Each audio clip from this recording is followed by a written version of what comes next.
Ni jadi ai.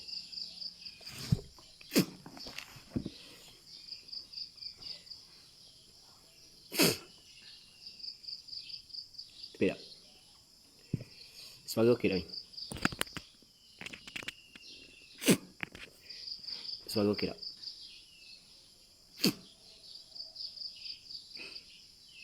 Okey suara. Boleh. Assalamualaikum warahmatullahi taala wabarakatuh. Bismillah wassalatu wassalamu ala Rasulillah wa ala alihi wa sahbihi wa man walah. Allahumma la sahla illa ma ja'altahu sahla wa anta taj'alul hazna idza syi'ta sahla. اللهم اجعلنا من السعداء المقبولين ولا تجعلنا من الأشقياء المردودين اللهم صل وسلم وبارك على سيدنا محمد وعلى آله وصحبه أجمعين والحمد لله رب العالمين.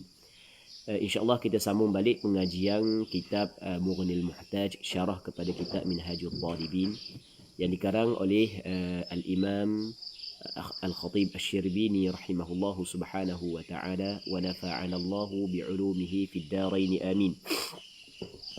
Kita masih lagi dalam perbincangan berkenaan dengan hukum hakam haid. Antara hukum hakam haid adalah di sana ada perkara-perkara yang diharamkan dengan sebab haid, begitu juga dengan sebab nifas. Antara perkara yang diharamkan dengan sebab haid adalah sembahyang. Antara perkara yang diharamkan dengan sebab haid adalah puasa. Namun puasa apabila setelah perempuan mengalami suci setelah daripada Ramadan, wajib kepada perempuan tersebut qada balik puasa dengan ijma' ulama. Wajib qada balik puasa dengan ijma' ulama. Okey, berbeza dengan sembahyang. Sembahyang tidak wajib qada. Cuma adakah qada sembahyang oleh perempuan yang haid dan perempuan yang nifas setelah dia mengalami suci? Setiap sembahyang yang ditinggalkan ketika haid dan nifasnya, hukum dia haram ataupun hukum dia makruh? Situ tempat kita sambung. Katanya wahal yahrumu qada'uha aw yukrah? Adakah haram qadanya ataupun makruh? Fihi khilafun dzakarahu fil muhimmat. Fihi ay fi jawab hada al-istifhami, pada menjawabkan pertanyaan ini, atau fihi ay fi jawab hada al-istifham khilafun, ada khilaf dzakarahu fil muhimmat, yang telah menyebutlah ia Imam Jamaluddin Al-Isnawi. Dia akan khilaf ini dalam kitab Al-Muhimmat. Jadi baru ni kita kata tak silap ingat Al-Muhimmat karangan Imam Al-Isnawi kan. Jadi memang kita Al-Muhimmat syarah kepada Ar-Rawdah wal-Rafi'i. Al-Muhimmat fi syarhi Ar-Rawdati wal-Rafi'i adalah karangan Imam Jamaluddin Abdul Rahim Al-Isnawi.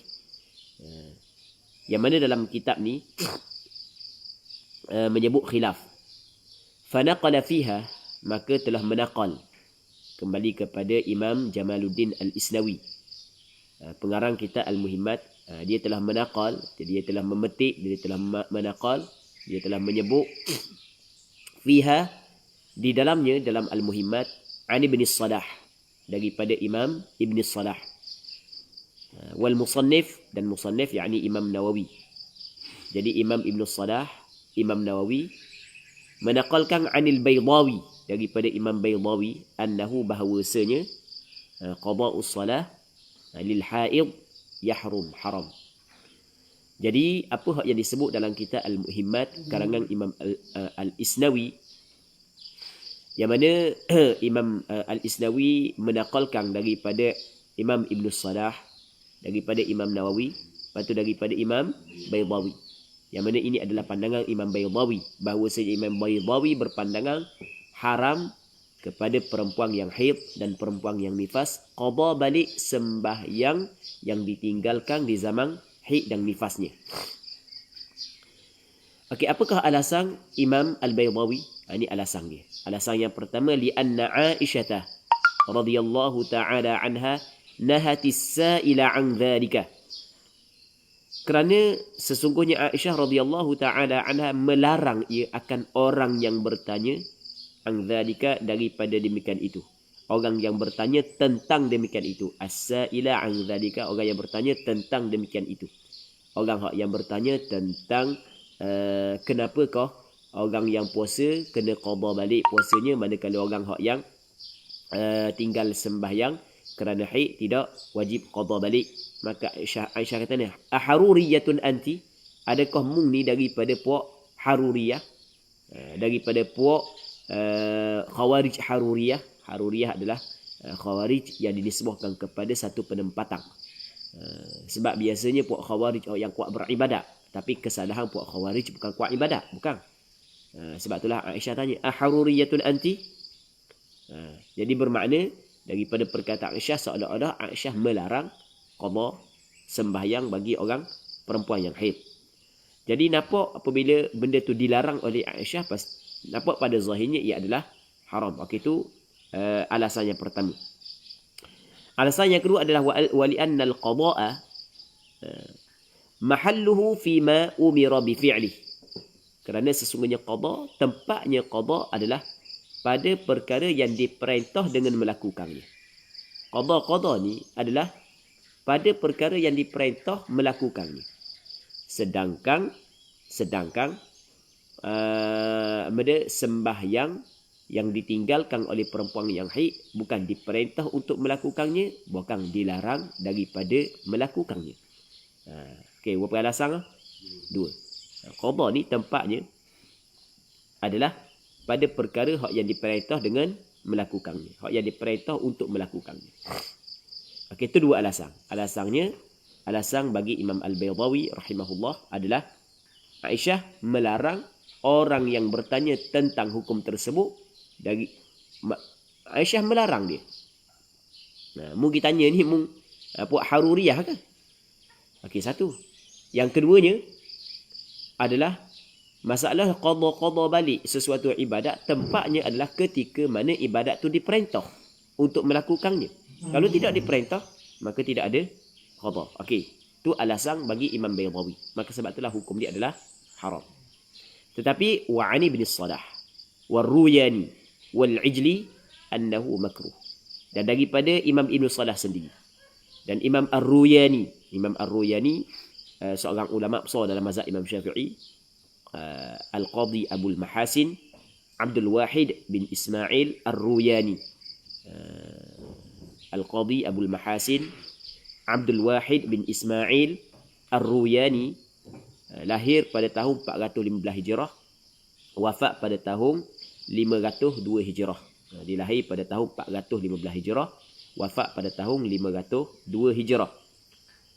Dan Imam Al-Ijli juga seorang ulama besar dalam mazhab Imam Syafi'i, Abul Futuh As'ad bin Mahmud Al-Ijli. Abul Futuh As'ad bin Mahmud Al-Ijli lahir pada tahun 515 Hijrah, wafat pada tahun 600 Hijrah. Lahir pada tahun 515 Hijrah, wafat pada tahun 600 Hijrah. Jadi daripada Ibn Salah Ar-Ruyani Al-Ijli annahu makruh, bahawasanya qada'us salah lil haid ataupun anna qada'as salati lil haid makruh. Baik. Jadi khilaf di antara makruh dan haram.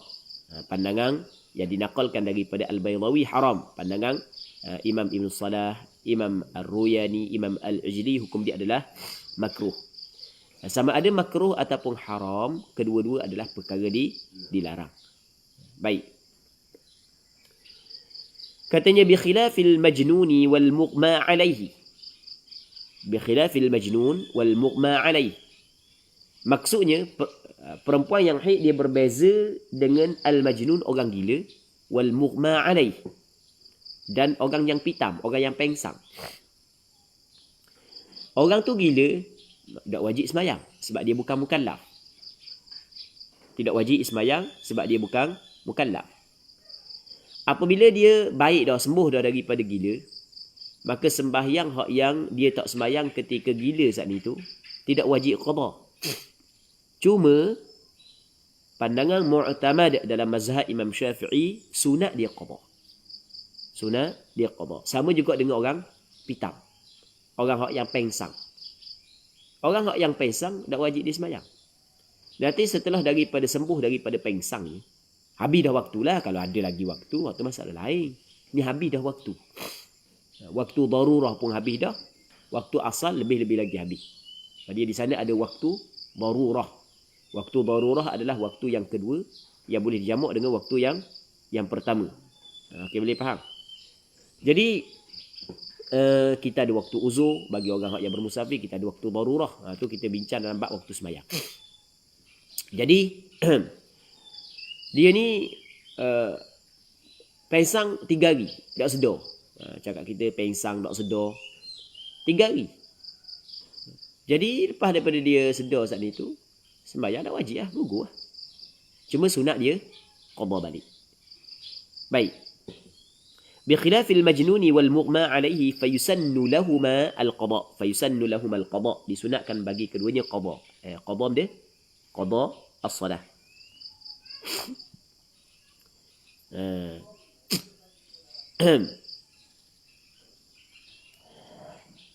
Intaha. Alif ha tu dipanggil isyarat ataupun ringkasan kepada benda intaha, habis dah. Sebab dikatakan zakarahu fil muhimmat kan. Dia naqal, Imam Khatib Asy-Syarbini naqal daripada apa yang disebut oleh Imam Al-Isnawi dalam kitab Muhimmat. Okey, ni penghujung dia. Okey, habis di situ. Lepas daripada tu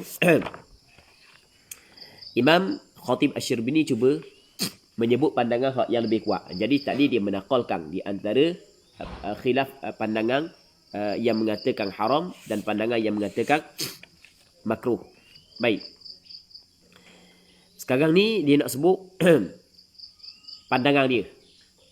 Pandangan dia tapi disandarkan kepada guru dia. Pandangan dia tetapi disandarkan kepada guru dia. Maksudnya dia memilih pandangan ini berdasarkan kepada hujjah yang disebut oleh guru dia. Baik. Muslimin muslimat yang dirahmati oleh Allah Subhanahu wa taala. Katanya wal aujahu, dan hak yang paling kuat. Pandangan hak yang paling kuatnya adalah kama qalahu syekhuna adamut tahrim. Al aujah mubtada, adamut tahrim khabar.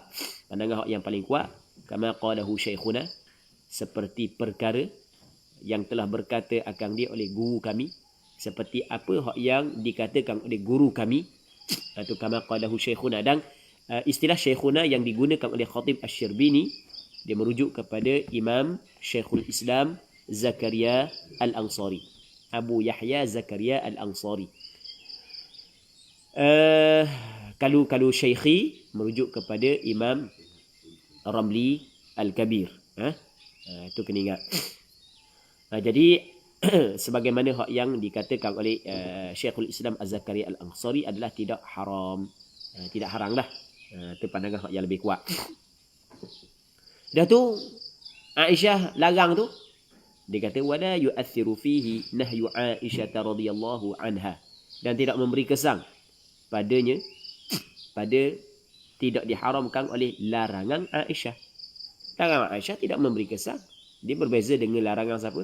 Larangan Rasulullah sallallahu alaihi wasallam. Faham? Larangan Aisyah tidak memberi kesan pada tidak diharamkan. Baik. Satu. Jadi orang Imam Baydawi dia menggunakan larangan Aisyah itu menjadi sandaran bahawasanya qada saat itu hukum dia adalah haram. Larangan Aisyah melarang kepada orang yang bertanya tentang permasalahan tersebut. Aharuriyatun anti? Mungkin tanya masalah ni, adakah kamu buat haruriyah? Nampak ada larangan. Mungkin tanya masalah ni, adakah kamu buat haruriyah? Kata Mu'adzah, lastu bi haruriyah walakin bi as'al. Aku bukan haruriyah tu, aku nak tahu je, aku nak tanya je. Baik. Tengok dilarang tu kan. Lalu kata hak yang mengatakan makruh antaranya adalah Imam Zakaria Al-Ansari, Syekhul Islam Zakaria Al-Ansari rahimahullahu taala. Dia kata larangan Aisyah tidak sedikit pun tidak memberi kesan pada hukum tidak diharamkan. Faham? Sebab dia beza di antara larangan Aisyah. Sebab Aisyah adalah sahabat. Faham? Aisyah adalah sahabat. Musyarri' adalah siapa? Allah dan Rasulnya. Okey, satu. Lepas tu alasan yang kedua. Perhati alasan yang kedua. Dia kata lagu mana alasan yang kedua? Qada ni tempatnya adalah pada perkara yang diperintah untuk melakukannya. Tak gitu? Itu alasan yang kedua kan? Kita ada dua alasan tadi kan? Yang kata haram. Maka nak jawab dia kata ni, wa ta'lilul madhkur, membuat alasan tersebut, iaitu qada ni tempatnya adalah pada perkara yang diperintah untuk melakukannya. Alasan tersebut tu, membuat alasan tersebut muntaqadin. Muntaqadin.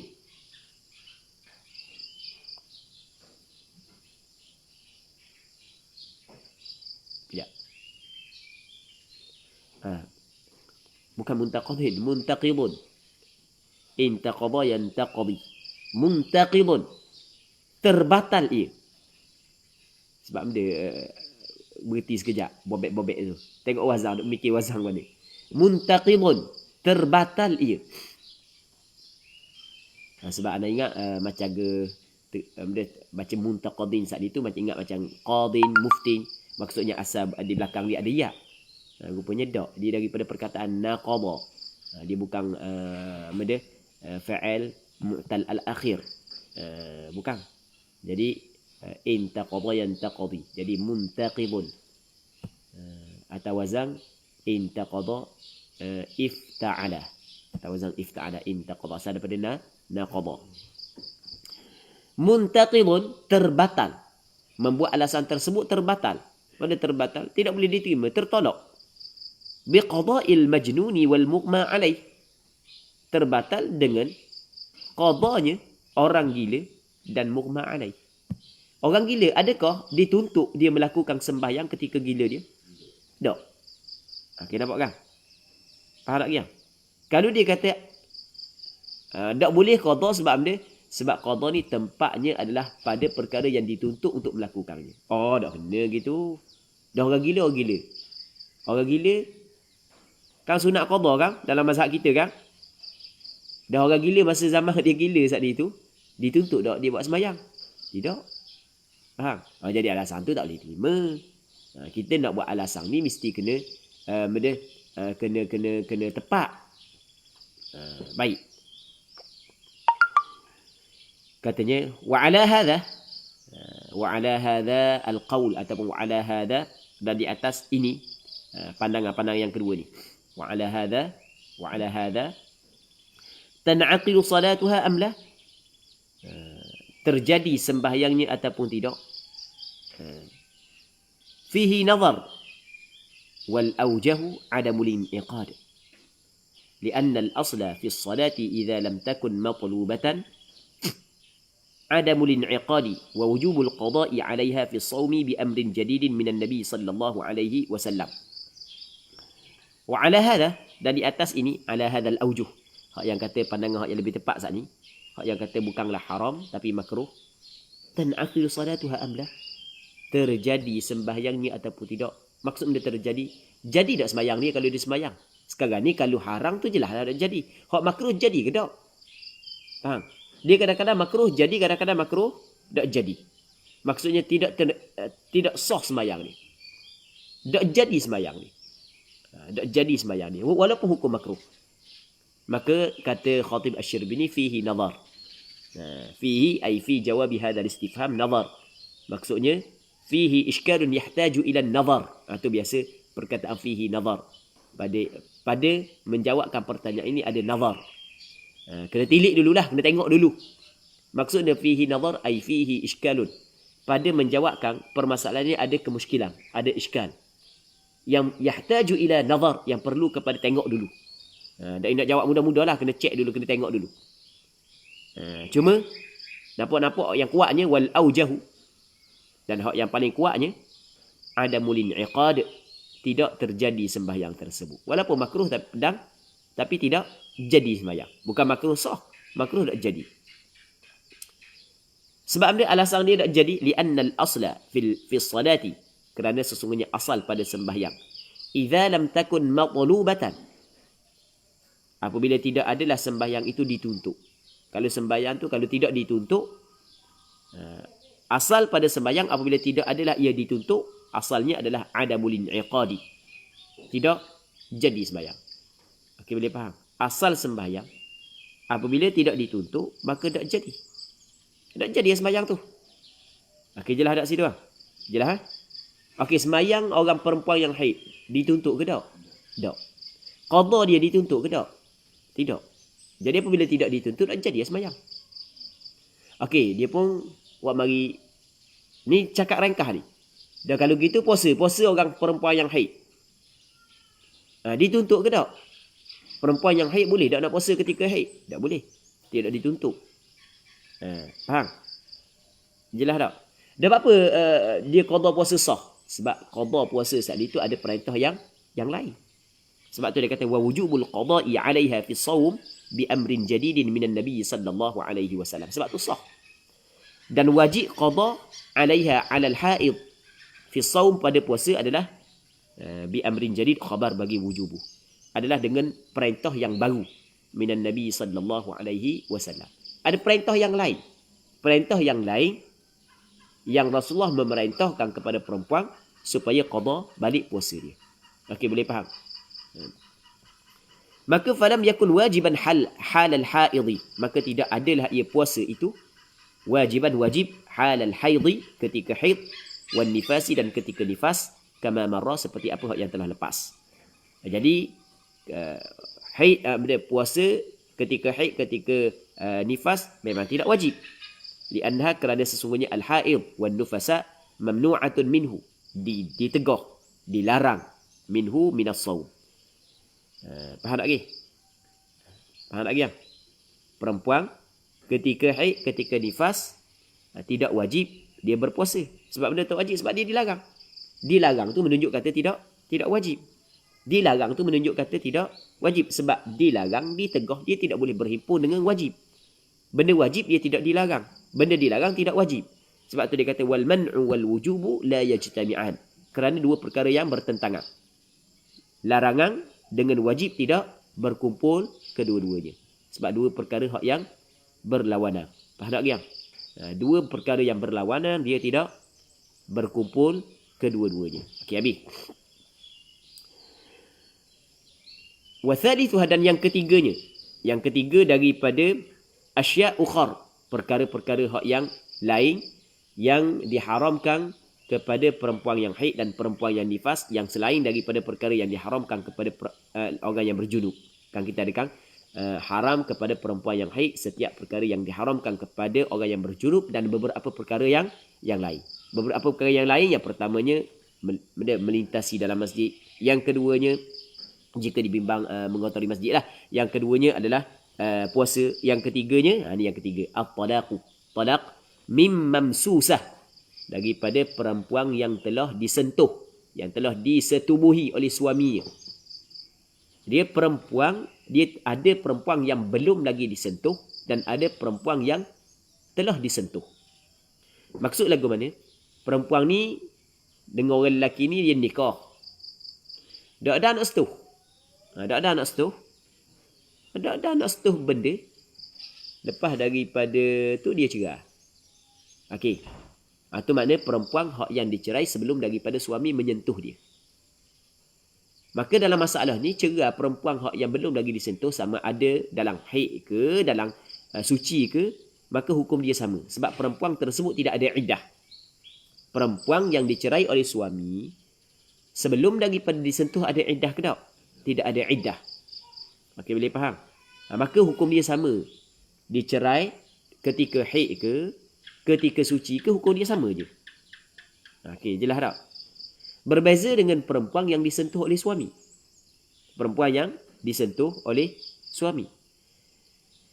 Baik. Jadi, cerai perempuan yang telah disentuh oleh suami, yang telah disetubuhi oleh suami, cerai perempuan yang telah disentuhi oleh suami, ketika haid, hukum dia adalah haram. Itu maksud yang ketiganya adalah talaq mim mamsusah. Faham tak? Sebab Rasulullah sallallahu alaihi wasallam larang. Kama sayati fi babihi insya-Allah taala.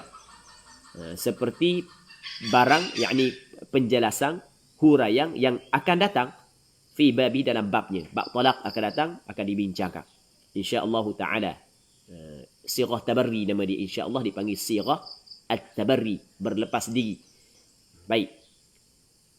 Manakah dalil bahawasanya perempuan yang haid diharamkan cerai? Manakah dalil? Liqaulihi azza wa jal, kerana firmannya Allah azza wa jal, idza talaqtumun nisaa fatalliquhunna li'iddatihin.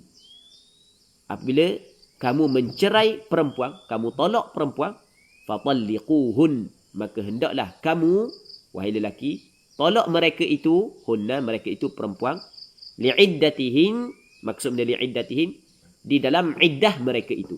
Itu maknanya li'iddatihin. Mung kalau mu nak cerai orang puang, mu kena cerai dalam iddah dia. Okey, boleh faham? Cerai dalam iddah. Maksudnya li'iddatihin, ay fil waqti alladhi yashra'na fihi fil iddah. Iaitu di dalam waktu, mu kena cerai dalam waktu yang masuk mereka itu, yang mula mereka itu, fihi padanya pada alladhi fil iddah, dalam iddah. Yang masuk mereka itu dalam iddah. Okey, kita nak faham apakah iddah perempuan. Kita kena tengok dulu.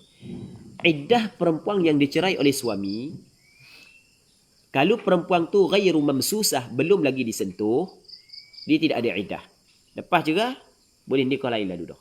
Tak ada iddah sebab belum lagi disentuh. Itu yang pertama. Yang keduanya, ada tak orang cerai sebelum daripada disentuh? Ada.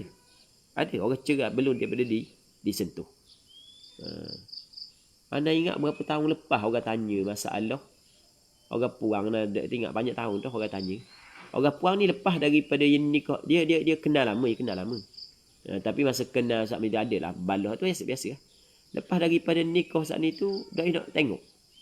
Orang puang tengok tok lelaki beci, tok lelaki tengok orang puang beci. Dah duduk sekali. Lama mana? Patut cerah. Bunyi kata kena sihir ke kan? Tak tahu gitulah. Kena buat tahu kan. Dia ada sihir pemisah kan? Baik, pemisah di antara suami dan isteri. Itu disebut secara jelas dalam Al-Quranul Karim. Dalam surah Al-Baqarah, ayat yang menceritakan tentang sihir itu. Harut dan Marut. Baik. Jadi, tak nak setuh benda, cerah. Maka tak ada iddah lah. Hal tu tak ada masalah lah. Sama ada cerai dalam haid ataupun cerai dalam suci. Sebab dia cerai dalam haid sekalipun, dia tak ada iddah. Okey, jelas kan? Manakala perempuan yang telah disentuh oleh suami dia, maka ia terbahagi kepada 3. Yang pertamanya perempuan saghirah, yang kecil, yang belum lagi datang haid. Yang keduanya, lepas tu sama juga hukum dengan perempuan al-ayisah, perempuan yang putus dah haid dia, umur 70 dah. Dua ni, al-saghirah dengan al-ayisah, haid dia adalah 3 bulan. 3 bulan. Dengan pengiraan bulan Islam lah, 3 bulan. Sebab Allah Subhanahu Wa Taala menyebut dalam Al-Quranul Karim, Allahu Rabbi. Tak ingat. Dah ingat. Wallahi lam yahid. Tak ingat ya. Ayat Al-Quran tak ingat. Jadi, iddah dia adalah 3 bulan. Yang keduanya adalah perempuan yang mengandung. Perempuan yang hamil. Perempuan yang hamil, iddah dia adalah apabila dia bersalin. Wa ulatul ahmali ajaluhunna an yada'na hamlahun. Perempuan yang mengandung, iddah dia, tempoh dia, iddah dia adalah apabila dia meletakkan kandungan dia. Maksudnya dia bersalin. Berapa dah 2. Yang ketiganya adalah perempuan yang datang haid. Perempuan yang datang haid. Maka perempuan yang datang haid, sama ada di haid dia sebulan sekali, ke 2 bulan sekali, ke 3 bulan sekali, ke asal kata datang haid, maka iddah dia adalah 3 kali suci. Itu mengikut mazhab Imam Syafi'i. Sebab Allah Ta'ala kabar dalam Quran, wal mutallaqatu yatarabbasna bi anfusihinna thalathata quru. Perempuan yang dicerai oleh suami, hendaklah dia menanti, dia beriddah selama 3 kali quru, 3 kali suci. Baik. Kita buat gini ya.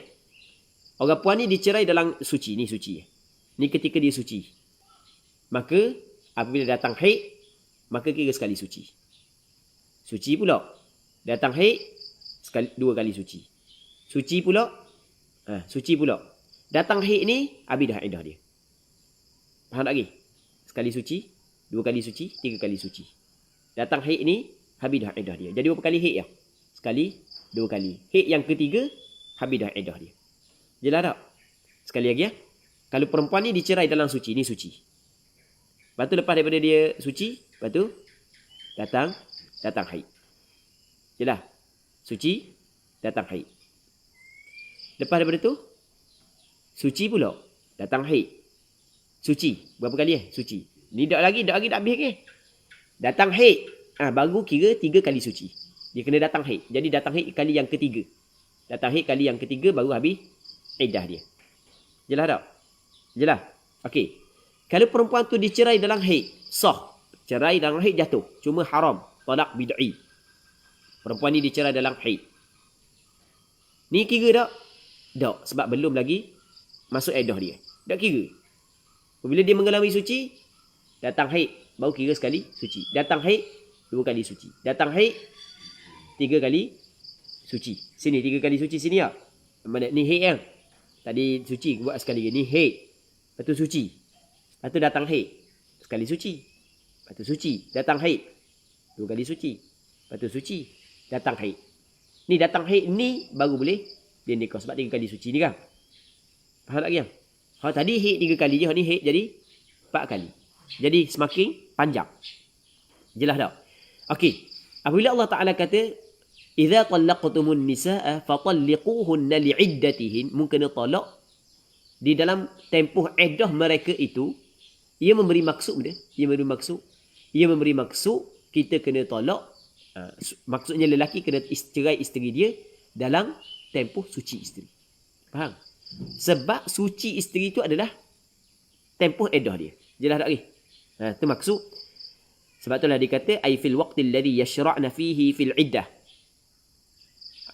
Pada waktu yang dia masuk dalam iddah, iaitu waktu suci. Wal ma'na fihi. Kan kita ada hukum, ada hak yang amrun ta'abbudi dan ada hak yang ma'qulul ma'na. Faham tak kan?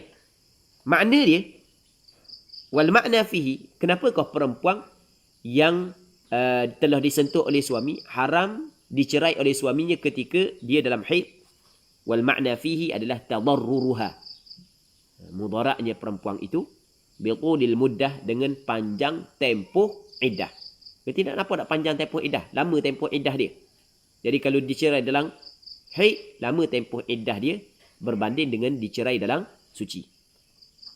Sebab dia fa inna zamanal haidhi, maka sesungguhnya zaman haid la yuhsabu minal iddah, tidak dihitung daripada iddah. Betul tak tadi kita contoh tak tadi? Kita buat contoh dah kan? Zaman haid dihitung daripada iddah ke tak? Tak. Faham tak zaman haid tidak dihitung daripada iddah? Nampak tak Ami? Kang, okey, ni perempuan ni dicerai ketika haid. Ni haid. Ni kira iddah tak ni? Tak. Suci lepas tu baru permulaan iddah dia. Jadi kan lama tu kan? Okey, habis. Habis itu Okey, habis itu. Seterusnya, fa in kanat hamilatan lam yahrum talaquha. Maka jika adalah ia, kembali kepada siapa? Kembali kepada perempuan yang yang haid. Fa in kanat ay fa in kanatil haidu hamilan, mengandung. Kalau perempuan haid itu mengandung, lam yahrum talaquha, tidak haram talaknya. Tak haram talak dia.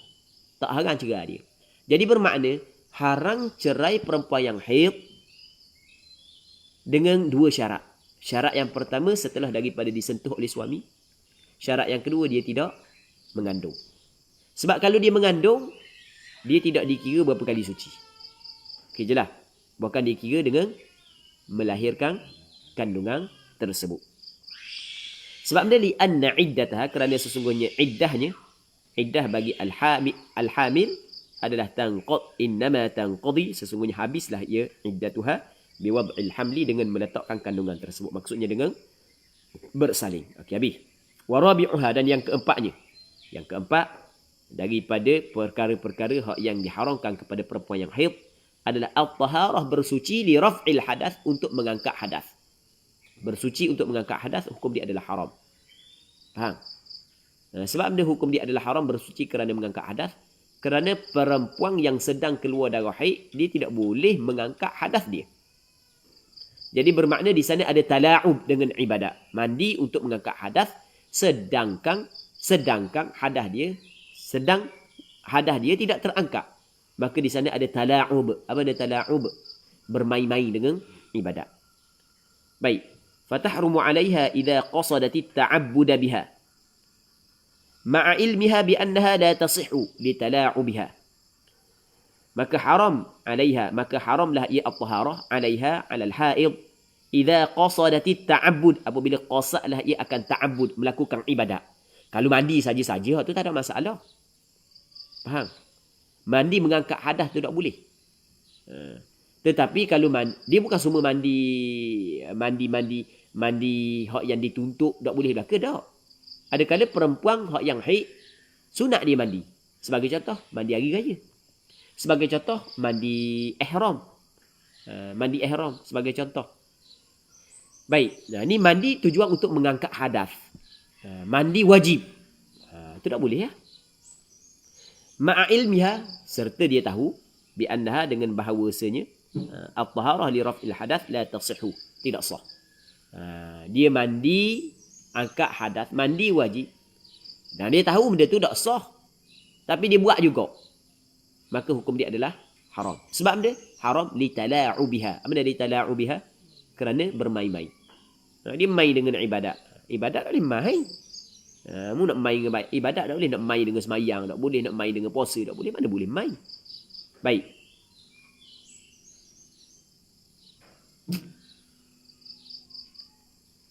Kita ada soalan, kebetulan terbaca soalan daripada sahabat kita Al-Fadil Zubair Amir. Dia kata jika perempuan itu haid luar kebiasaan, contoh 3 bulan sekali, adakah 3 quru dia menjadi lama atau beralih kepada iddah bulan?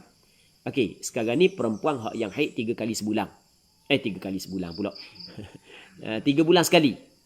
3 bulan sekali tetap dia perempuan yang haid. Dia bukan as-saghirah dan bukan al-ayisah. Sebab dia datang haid. Walaupun 3 bulan sekali, maka tetap haid, iddah dia adalah 3 kali suci. Dia tidak berpindah kepada 3 bulan. Tetap 3 kali suci. Lama. Allah lama. Dapat kan? Hidup ni kan ujian. Itu antara ujian dia. Orang lain ujian orang lain. Okey, wallahu a'lam.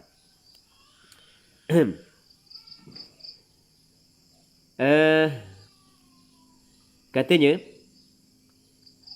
amma at-taharatul maqsudatu lit-tanzif, adapun bersuci yang dikosakkan untuk membersihkan diri dia, ka aghsalil hajj, seperti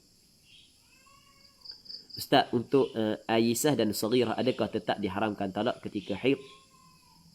Untuk ayisah dan saghirah adakah tetap diharamkan talak ketika haid? Saghirah tak ada datang haid. Jadi berlaku, mana boleh berkumpul dua perkara yang bertentangan. Saghirah umur dia 7 tahun. Sekurang-kurang umur haid adalah 9 tahun. Al-ayisah tak datang haid. Tak ada haid. Jadi bertentangan lah. Melainkan atas pandangan mu'tamad mazhab Imam Syafi'i, perempuan yang tak yalah, Aisyah ni memang tak ada haid dah. Tak mari haid dah. Jadi macam mana kita nak kata dia datang haid? Jika dia dah biasa wuduk, boleh ambil wuduk tanpa niat ibadah? Adakah dia dikirakan berdosa? Okey. Yang Salsabila ni, dia ada tanya. Dia biasa dah berwuduk, boleh dah ambil wuduk tanpa niat ibadat? Berwuduk tanpa niat ibadat. Wuduk itu sebenarnya adalah ibadat. Macam mana berwuduk tanpa niat ibadat? Cuma kalau dia biasa ambil wuduk, dia sebenarnya tidak bolehlah ambil wuduk. Cuma gini, masalah ambil wuduk ni, dia ada pandangan yang kedua dalam mazhab Imam Syafi'i. Yang mana pandangan yang kedua, dia qiyas dengan orang yang berjunub. Orang yang berjunub sebelum daripada tidur sunat berwuduk. Begitu juga perempuan yang haid sunat berwuduk. Tapi ini bukan pandangan mu'tamad. Dan ada beberapa, anak pernah jumpa dengan orang puang yang tanyalah, yang maksudnya pernah ada ataupun ada orang puang pernah tanya anak, yang mana dia ni ketika tidur kena ambil wuduk dulu. Kalau dah ambil wuduk dah nak tidur, ada gangguan. Gangguan. Ada gak jenis orang kita, anak tak tahu rupanya ada macam-macam penyakit. Gangguan ni macam-macam penyakit ada. Jadi anak kata kalau gitu tak ada masalah, boleh ambil pandangan hak yang kedua, sebab dalam keadaan dia diperlukan. Pandangan yang mengatakan boleh diambil wuduk saja. Jadi wallahu a'lam. Baik. Adapun taharah yang maqsudah litanzif. Tadi yang tak boleh taharah li raf'il hadath. Tapi taharah yang dimaksudkan untuk membersihkan diri. Ada bersuci yang dikosakkan, yang dimaksudkan untuk tanzif. Contoh, kita kita hari raya, kita mandi hari raya adalah taharah yang maksudah ditanzif. Sama juga mandi dalam kita mengerjakan umrah, dalam mengerjakan haji adalah ditanzif. Contoh ke aghsalil hajj, seperti mandi haji ke tidak mandi haji. Mandi ketika ihram, mandi ketika masuk Mekah, mandi ketika ni ya. Hal tu adalah taharah yang dimaksudkan untuk tanzif. Sebab kita nak berkumpul, kita nak berada, kita nak duduk ramai-ramai kan. So nak kita membersihkan diri kita agar tidak mengganggu orang lain. Fa innaha, maka sesungguhnya al-haid ta'ti biha, mendatang ia dengannya, dengan taharah tersebut. Jadi orang puang, dia pergi Mekah, dia nak buat umrah, dia haid sekarang ni. Boleh tak niat? Boleh, tak ada masalah. Dia tak boleh, tawaf aja. Nanti tawaf lepas habis haid lah. Lepas tu sebelum daripada dia niat, dia berihram, sunat dia mandi ihram kan? Sunat dia mandi kerana nak berihram. Dan dia datang haid, sunat tak mandi? Sunat. Kenapa sunat? Sebab mandi taharah bagi dia saat itu bukanlah taharah li raf'il hadath, tapi taharah al-maqsudah litanzif, untuk membersihkan diri dia. Baik. Hal ini kama sayati fi babihi insya-Allah taala. Semua benda ni akan datang pada babnya, akan datang penjelasan dalam bab dia insya-Allah subhanahu wa taala, insya-Allah. Baik, wa khamisuha, dan yang kelima ni. Yang kelima daripada perkara yang diharamkan kepada perempuan yang haid adalah annahu yahrumul wat'u. Cuma hak lagi, hak yang ana ada ingat nak sebut tadi, masalah tolak tadi. Tolak tu talak. Okey, orang Terengganu kata tolak. Tapi lang bukan dalam di atas la, lang di atas la kan. Lang di atas la kan, bagi di atas la kan, bukan la. Cuma kita kata orang Terengganu kata tolak. Dia tu tolak dah isteri dia, cerai dah isteri dia. Dia sebenarnya bukan tolak, talaq. Lam di atas la kan. Tak apalah kita guna bahasa Terengganu. Jadi dia masalah haram tolak saat itu bukan haram kepada perempuan, haram kepada siapa? Haram kepada suami dia. Ya, hak lain tu haram kepada perempuan. Manakala tolak tu haram kepada suaminya yang itu kau. Sebab dia, sebab tolak ni bukanlah kunci yang dipegang oleh perempuan. Tolak adalah kunci yang dipegang oleh suami. Kata Rasul, innamat talaq liman akhadha bis-saq. Talak ni bagi mereka hak yang memegang kunci dia, iaitu suami, bukan kepada isteri. Jadi haram bukan kepada isteri tapi kepada suami. Wa khamisuha, dan yang kelimanya adalah annahu yahrumul wat'u fi farjiha. Haram wati pada faraknya, pada kemaluannya, bersetubuh pada kemaluannya, hukum dia adalah haram. Walau bihail, walaupun dengan hail. Dengan benda, dengan hail, ada penghalang dia. Sebab kadang-kadang orang kita ni oleh kerana banyak sangat guna logik akal, dikatakan okey, haram bersetubuh dengan perempuan yang haid adalah kerana kotor. Sebab darah tu kotor kan? Kotor. Jadi kalau dok kotor tak ada masalah. Dok kotor, dok kena benda pun. Sebab benda. Sebab pakai sarung sebagai contoh. Kita ni istilah pakai kondom ke kan? Jadi dok kena benda darah. Dok kena sikit pun. Jadi tak ada masalah, dok kotor. Hak kata tak bolehnya sebab bersentuh benda lelaki dengan tempat kotor bagi perempuan. Sekarang ni kotoran dia kita ada penghalang. Contoh dalam makuk tandas kan, memang tahi ada, tapi kita pakai sarung tangan plastik. Allah, akak tangan sikit pun dok kotor. Jadi ada orang pakai logik akak. Dan benda ni ada orang benda maksudnya ada orang sebut masalah ni. Bukan benda kita reka-reka cerita, ada orang sebut harus pakai kondom dia kata. Ketika perempuan yang haid sebab tak kena kotor. Allahu Rabbi, hak tu tidak boleh. Hak tu tidak dibolehkan sebenarnya. Hukum dia adalah tetap haram. Walau bihail, walaupun dengan hail. Okey, jelas ha? Setengahnya wal mubasyarah. Mubasyarah ni bersentuh kulit. Mubasyarah bersentuh kulit bima baina surratiha wa rukbatiha, dengan barang, yakni dengan anggota yang di antara surratiha wa rukbatiha, antara pusatnya dan lututnya. Maksudnya ketika perempuan yang haid haram suaminya istimta', haram suaminya mengambil keseronokan pada anggota yang di antara pusat dan lutut. Faham? Tanpa berlapis. Walau bila syahwah, walaupun tidak ada syahwah. Setuh-setuh je, tak ada syahwah, benda setuh-setuh je. Tak boleh juga. Tapi dengan sengaja lah. Tak sengaja tu masalah lain.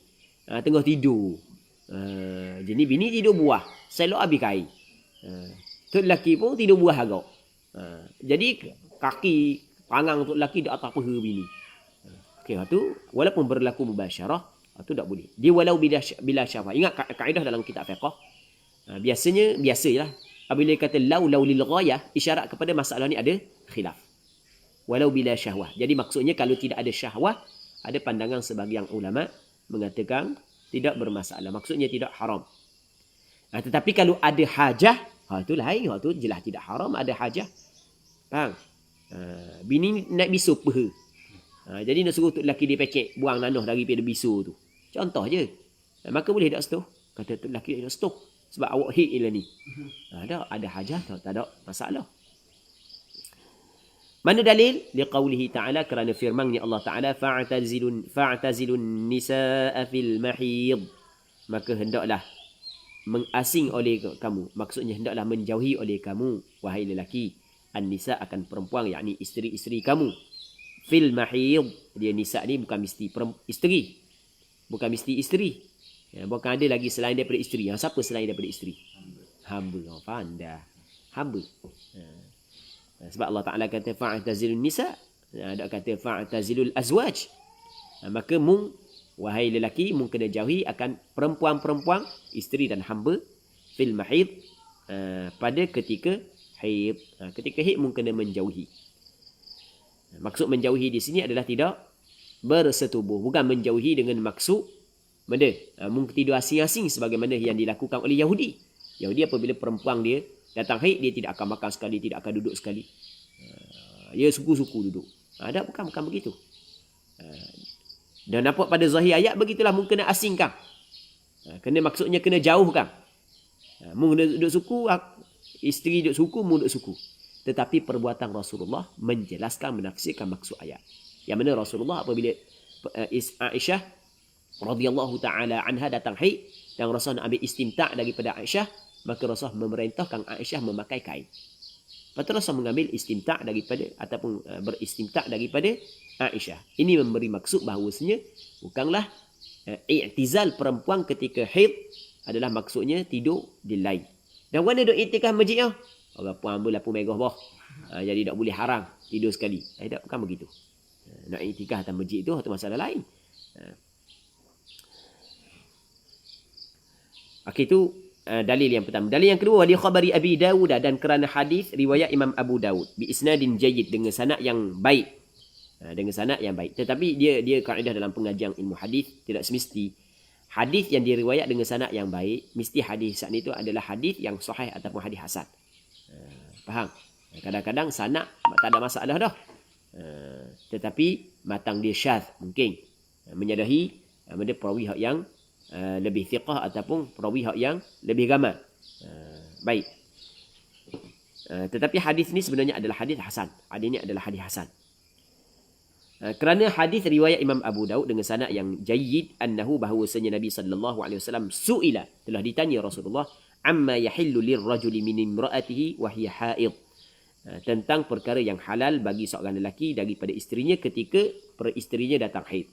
Jadi ada orang tanya Rasulullah tentang perkara yang halal bagi seorang lelaki daripada isterinya ketika isterinya datang haid. Jadi sahabat tanya belaka. Maka faqal, maka bersabdalah ia Rasulullah, ma fawqal izar, barang hak yang di atas kain. Dia izar adalah pakaian yang dipakai di antara pusat dan lutut. Jadi barang hak yang di atas kain. Jadi bermakna daripada lutut ke bawah boleh, daripada pusat ke atas boleh, daripada lutut ke bawah boleh, dan daripada pusat ke atas boleh. Lepas tu di antara pusat dengan lutut kalau ada kain tak ada masalah. Sebab hak yang tak boleh adalah mubasyarah. Tadi kan mubasyarah. Ke tidak? Jadi kalau ada atas kain, benda kain, tidak berlaku mubasyarah, tidak berlaku persentuhan kulit, maka tidak menjadi masalah. Wa khussa bimafhumihi umumu khabari Muslim, isna'u kulla syai'in illa nikah, dan ditakhsiskan dengan mafhumnya, dengan mafhum isna'u kulla syai'in ma fawqal izar. Okey, ditakhsiskan dengan mafhumnya, dengan mafhum hadis ma fawqal izar ni ditakhsiskan umumu khabari Muslim, akan keumuman khabar Muslim, hadis Muslim. Isna'u kulla syai'in illa nikah. Buatlah setiap sesuatu melainkan nikah. Nikah dia adalah dengan makna wati. Jadi kata Rasulullah, isna'u kulla syai'in illa nikah. Buatlah kesemua perkara melainkan nikah. Jadi benda semua boleh buat belaka, melainkan nikah je tak boleh. Jelas tak? Jadi seolah-olah hadis isna'u kulla syai'in illa nikah, apa hak yang boleh dibuat adalah umum, melainkan nikah. Hadis ni seolah-olah benda hak yang boleh dibuat merangkumi, itu maksud umum, merangkumi antara pusat dan lutut, melainkan nikah tak boleh, setubuh je tak boleh. Maka keumuman ini ditakhsiskan dengan mafhum hadis ma fawqal izar. Faham tak dia? Maksudnya walaupun hadis ni nampak pada zahirnya mengizinkan juga antara pusat dan lutut, tetapi hadis ma fawqal izar mafhum dia adalah tak boleh buat. Okey, boleh faham kan? Okey, itu alasan yang pertama. Alasan yang kedua, wa li anna al-istimta'ah, dan kerana sesungguhnya mengambil keseronokan bima tahtal izar, dengan barang yang berada di bawah kain antara pusat dan lutut itulah, mubasyarah, yad'u, membawalah ia ilal jima', kepada persetubuhan. Faham tak lagi ya? Maksud dia membawa kepada persetubuhan, main-main dekat ni, istimta' dekat-dekat, lama kan masuk dalam pagar. Tu hak disebut oleh Rasulullah. Mana? Dia khabari kerana hadis man hama haula al-hima yushiku an yaqa'a fi. Riwayat hak yang dalam kitab Matan al-Arba'un. Mana? Ala wa inna likulli malikin hima, ala mana? Allahu rabbi dah. Innal halala bayyin wa innal harama bayyinun wa bainahuma umurun mushtabihat la ya'lamuhunna katsirun minan nas faman ittaqa syubhati faqad istabara'a li dinihi wa 'irdihi wa man waqa'a fi syubhati waqa'a fil haram karra'i yar'a haula al-hima. Ni man hama haula al-hima, sesiapa yang berkeliaran ia, haula al-hima, sekitar al-hima pagar. Mai kawasan larangan, sekitar kawasan larangan tu al-hima. Yushiku, nyarislah ia, hampirlah ia, an yaqa'a fi, bahawa jatuhlah ia di dalamnya. Duk mai sekitar larangan hak yang kawasan hak yang dilarang, lambat laung pas dalam. Okey, boleh faham? Macam orang mengembala di sekitar kawasan larangan, lambat laung binatang ni masuk pas dalam kawasan larangan. Okey. Baik. Jadi man hama haula al-hima yushiku an yaqa'a fi. Kalau dalam Matan al-Arba'un, karra'i yar'a haula al-hima yushiku an yarta'a fi. Yushiku an yarta'a fi. Okey, habis. Waqil, dan kata qil, la yahrumu ghairul wad'i. Jadi untuk pagi ni kita kena berhenti sini dulu. InsyaAllah kita sambung balik pada minggu-minggu akan datang. Dan kita berdoa kepada Allah agar pengajian, perbincangan kita pada pagi yang mulia ini diberkati oleh Allah Subhanahu wa taala. Wallahu Subhanahu wa taala a'la wa a'lam. Sallallahu ala sayyidina Muhammad wa ala alihi wa sahbihi ajma'in. Walhamdulillahi rabbil alamin.